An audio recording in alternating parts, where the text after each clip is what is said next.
ॐ रं रं रं रक्तवर्णं कटिकटिततनुं तीक्ष्णदंष्ट्राकरालं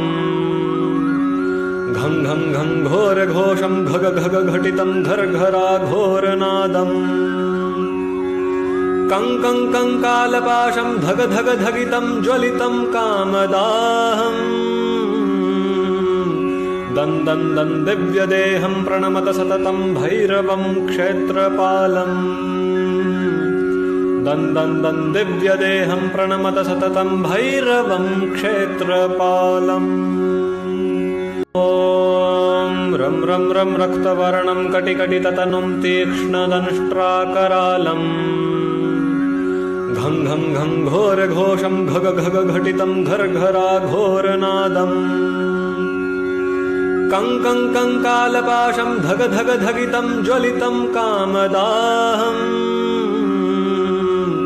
दं दं दं दिव्यदेहं प्रणमत सततं भैरवं क्षेत्रपालम्